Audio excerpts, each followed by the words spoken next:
Today I'll be reading to you an excerpt from my book, Hex Allen and the Clanksmiths.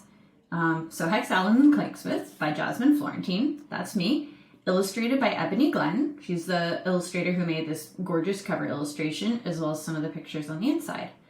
The section I'll be reading to you relates to the project that's also in this video, but just to give you some context, let's read the summary of the book first. Hex Allen can't do magic, a huge problem when everything from lights to locks is powered by simple spells that everyone, aside from a few unfortunate undevelopeds, can do. After years of feeling useless, Hex seizes the chance to change her future by journeying to the Wishing Worm, a legendary dragon that will grant a single wish only once a century. Unfortunately, Hex isn't the only one after the wish, and every rival wish hunter has magic on their side. Every rival except the Clanksmiths, Cam and Fuse. Like Hex, they can't do magic, but they've learned to build Clank, creations made using the mysterious, forgotten arts of science and engineering. After a fairy fiasco throws Hex and the Clanksmiths together, they agree to cooperate, at least for the time being. With the Clanksmiths' know-how and Hex's creativity, they outsmart monsters with everything from LEDs to electromagnets to water balloon launchers. But as they race to the Wishing Worm, Hex must decide between her friendship with the Clanksmiths and the wish that would give her a normal, magical life.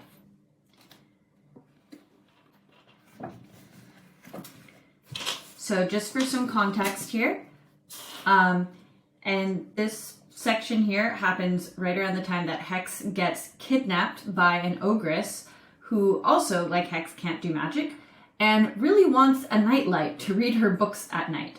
And so she buys a magical charm called a thumb that's supposed to give light, but she can't turn it on because she can't do magic. So she wants Hex to do it for her.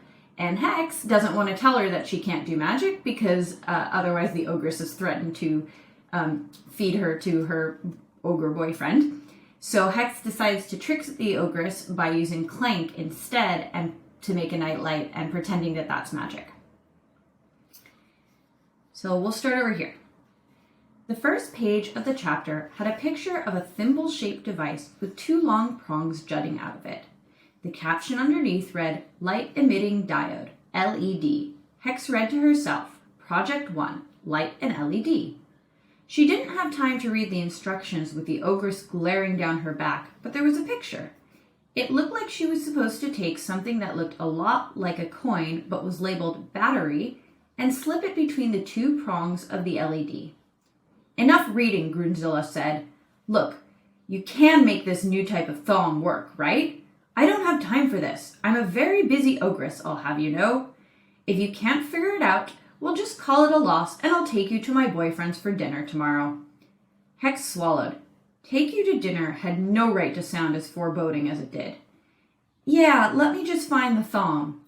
She flipped open the lid to Cam's tin box and had to bite her lip to stop the panic from showing on her face. She didn't recognize a single object inside. It was full to bursting with long metal wires, small silver cylinders, little black things smaller than her fingernail, and a few metal devices with handles that, like Cam had in his pockets. Those don't look like thumbs, Grunzilla said, a hint of accusation in her tone. I told you, they're a newer type of thumb, Hex said. Smaller, more portable, cheaper. To her immense relief, she found a few of the tiny thimble-shaped things in the mess of unfamiliar clank. They were smaller than she'd thought, no larger than her thumbnail. She also found a few of the batteries. They looked like silver coins, but they were blank except for a plus on one side. Sweating, she slipped the battery in between the prongs of the LED. Nothing happened. Hex's heart stopped. This was it. Cam and Fuse had doomed her the moment they told Grunzilla to take her instead of them. Her death would not be in vain. She would find a way to come back as a ghost and haunt those lousy Clanksmiths and annoy them with so many bad puns they'd beg the worm to use their one wish just to get her to shut up. Well, what's taking so long? Hex jumped at Grunzilla's voice. Hex's head swam with panic. She looked at the book again, trying to figure out what she'd missed. Battery, LED, what else was there? Then she saw it.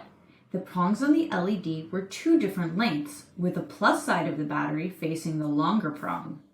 She flipped the battery the other way around. Instantly, the LED flared to life. Hex dropped it in astonishment, and the light went out as the battery rolled away. I made light, she said, agog. She was at an utter loss for words. After all these years of watching normal people create light with just a word and a gesture, she'd just done it herself, without magic. It's not as bright or big as I had hoped, Grunzilla said, completely oblivious to the fact Hex was going through a major life revelation. You don't suppose you can make it more like a lamp, so I can put it on the table as I read? A lamp, Hex murmured, still not processing what had just happened. She blinked twice. Oh, yeah, she said. There's a couple more thoms in there. An idea struck her. Do you have a frosted glass cup or something? I've got some jars, Grunzilla said, walking toward a cabinet, but they're not frosted. Hex rummaged through the box for something she could use to tie the batteries to the LEDs. She found a spool of black ribbon and started to unwind it, then stopped in confusion. Was it sticking to her fingers? She peeled it off her thumb and forefinger and examined it. It was like it had a stick spell on one side. As a test, she pulled off a longer piece and stuck it to the table. It didn't come off. Forget about ever using string again. She needed a bunch of this sticky ribbon. One by one, Hex used the ribbon to stick the battery into place between the wires of each LED. Every time an LED blinked to life, a thrill ran down Hex's spine.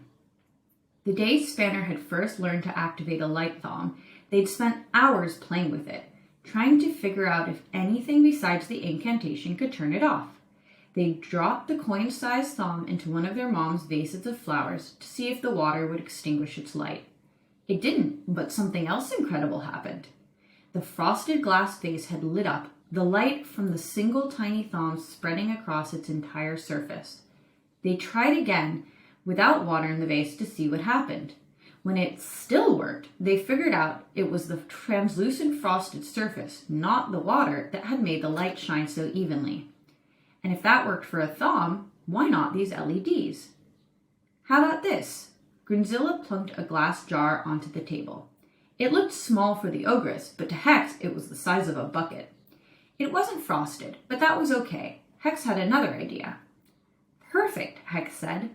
One more thing. Do you have a sheet of white paper? While Grunzilla fetched one, Hex stuck the LEDs to the bottom of the jar and to the inside of the lid. The ogress returned with the paper, and Hex used it to line the inside of the jar, then screwed the lid on. This time, even Grunzilla gasped. The jar looked like they'd trapped a piece of sunlight inside. The thin white paper diffused the light so the whole thing lit up with a pleasant glow. This is perfect, Grunzilla exclaimed. Just what I need for reading. That scrawny human knew what she was talking about when she recommended you. Hex allowed herself a relieved smile. Thanks, she said. So, will you let me go now? The ogress stared at Hex. Are you kidding? No. You're far too useful. I'm going to keep you around forever. So that's the end of that chapter. And if we flip to the back of the book, should have probably stuck a bookmark in there. You'll see there's actually instructions for how to make the, so first of all, how to attach the LED to the battery, and then how to make the ogre reading light. And that's the project that's in this video. So I won't read through this, but I'll just flip through the pages real quick so you can see how she's attaching the LEDs to the batteries with tape, although she calls it sticky ribbon because she's never seen tape before. She's putting it to the inside of the jar, wrapping some paper around the jar, and voila, she's got a lamp.